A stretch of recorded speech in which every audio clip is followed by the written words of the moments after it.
Tu es plutôt lève tôt ou couche tard? Que fais-tu pour être frais et dispo dès le début de la journée? Pour bien commencer la journée, on ne va pas parler de bol de lait ou de céréales, mais de routine matinale aujourd'hui.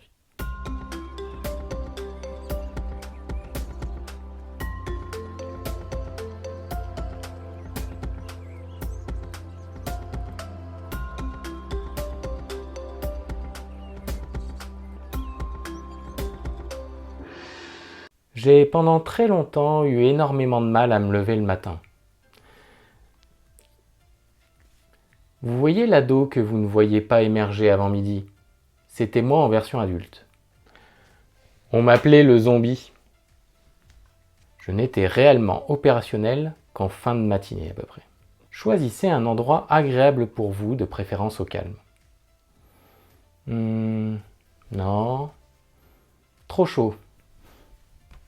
Trop dangereux.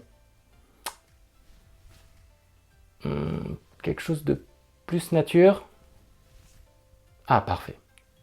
Alors, commençons par se mettre dans des habits adéquats.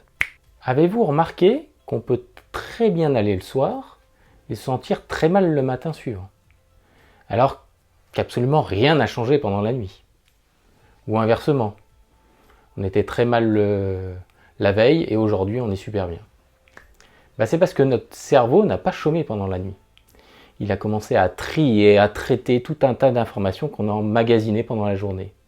Il a décidé d'en stocker certaines, on a repris dans notre mémoire et on a remis à la surface pour d'autres. D'où le fait qu'il y a une différence entre notre état le soir et le matin. C'est pourquoi je commence toujours par un très rapide scan corporel. Est-ce que je suis plutôt triste, joyeux, fatigué? Est-ce que j'ai des douleurs au dos, au cou, au dos, aux articulations? Et puis surtout, est-ce que j'ai une bonne respiration? Est-ce que j'ai une respiration profonde? Est-ce que je suis complètement en apnée? Est-ce que je suis tendu? Ça me permet de voir mon état, l'état que j'ai au matin.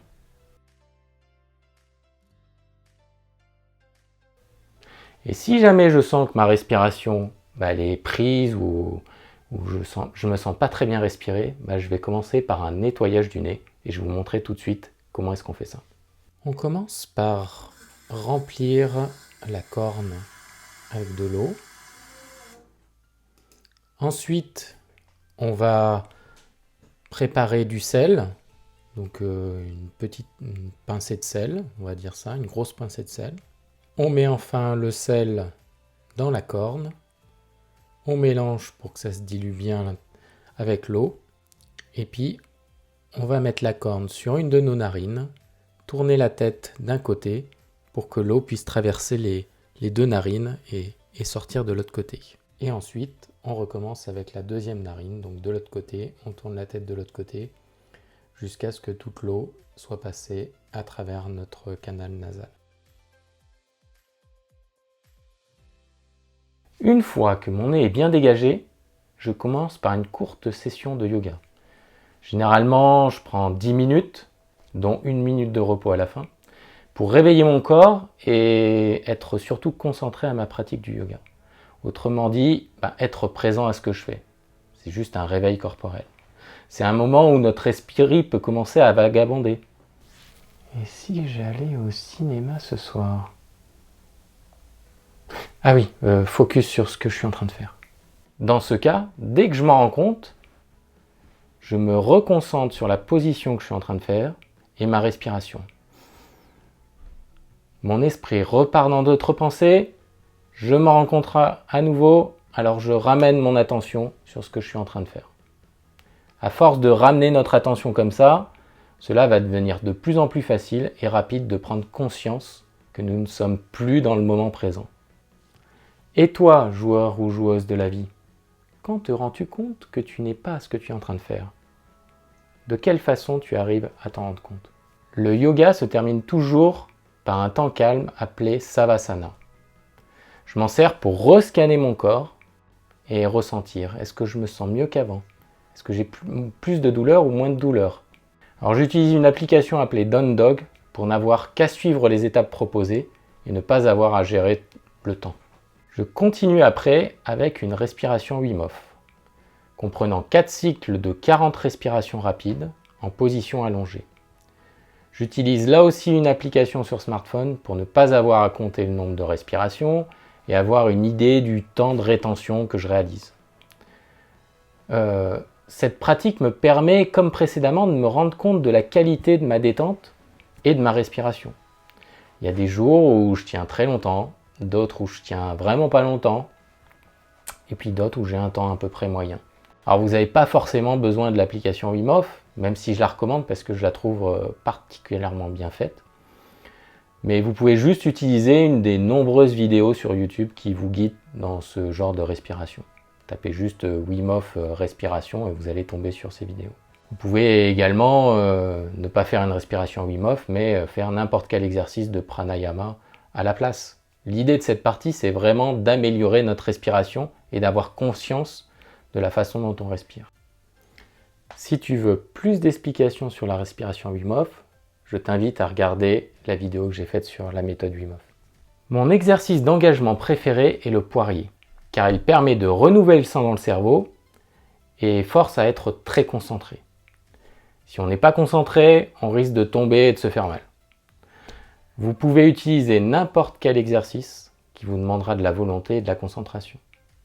Faire la planche, par exemple, pendant plusieurs minutes. Ou si vous cherchez vraiment du challenge, vous pouvez aussi essayer la position de l'étagère de Wim Hof. Cette étape permet de commencer la journée en se disant « J'ai réussi à faire cela !» Donc ça nous donne une sorte d'état d'esprit de réussite dès le matin. Alors j'enchaîne avec une méditation où je me concentre sur ma respiration. Alors vous pouvez faire la méditation soit assis, soit debout.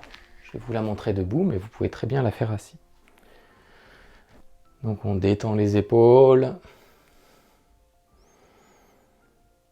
Et là on va inspirer sur 5 secondes.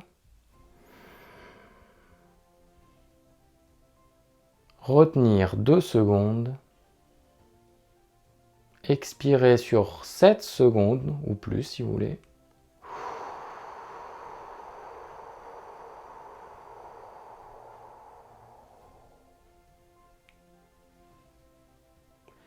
Bloquer pendant 2 secondes.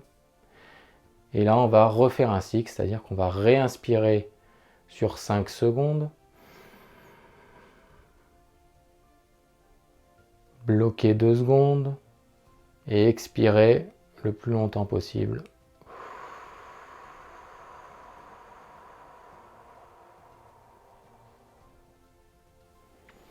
Qu'est-ce que je vais faire à manger ce soir? Ah oui, concentré. On bloque pendant 2 secondes. Et ainsi de suite jusqu'à ce que vous sentez que c'est suffisant pour vous. Alors pourquoi l'expiration est plus longue que l'inspiration? Tout simplement parce que ça a été prouvé qu'en fait le côté déstressant, c'est surtout sur l'expire qu'on va l'avoir. Donc autant faire durer cette expiration le plus longtemps possible. Enfin, l'exercice d'ancrage est de mon point de vue le plus important. Alors déjà, on va commencer par se lever. Hop. Ensuite, on va mettre nos 2 pieds parallèles, à peu près de la largeur des hanches. On va déverrouiller nos genoux. Voilà. On va fermer les yeux parce que ça aide pour la visualisation. Et on va imaginer que des racines partent dessous nos voûtes plantaires.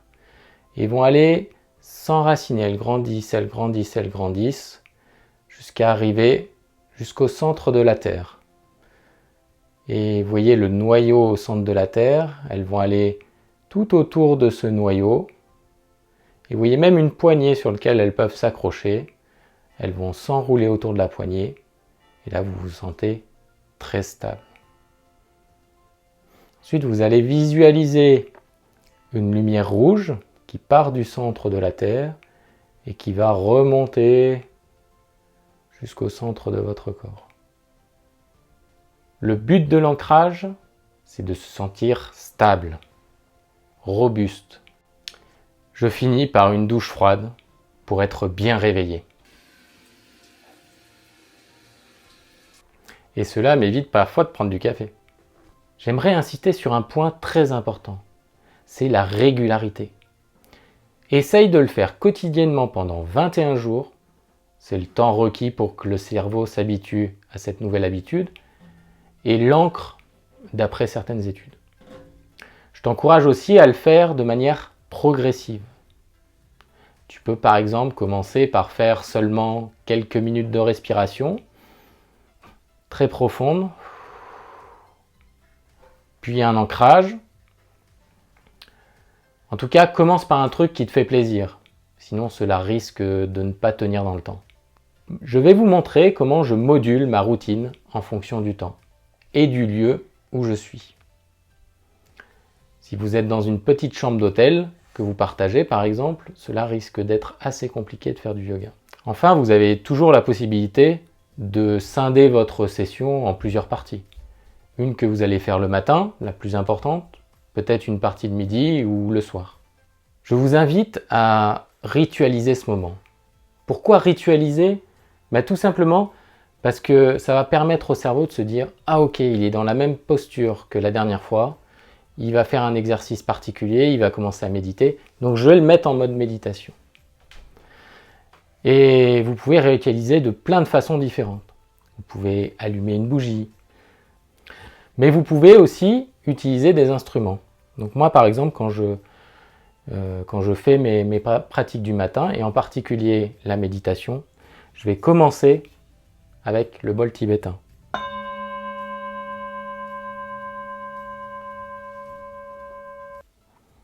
Et je vais finir chacun des exercices par ce son de Tinza.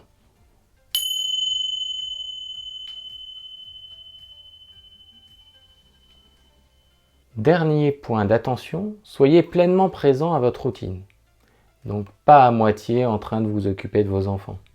Dédier un temps précis pour votre routine peut vous aider et communiquer aux autres que ce temps vous est totalement consacré et qu'il ne faut pas vous déranger peut vous aider à ancrer cette habitude.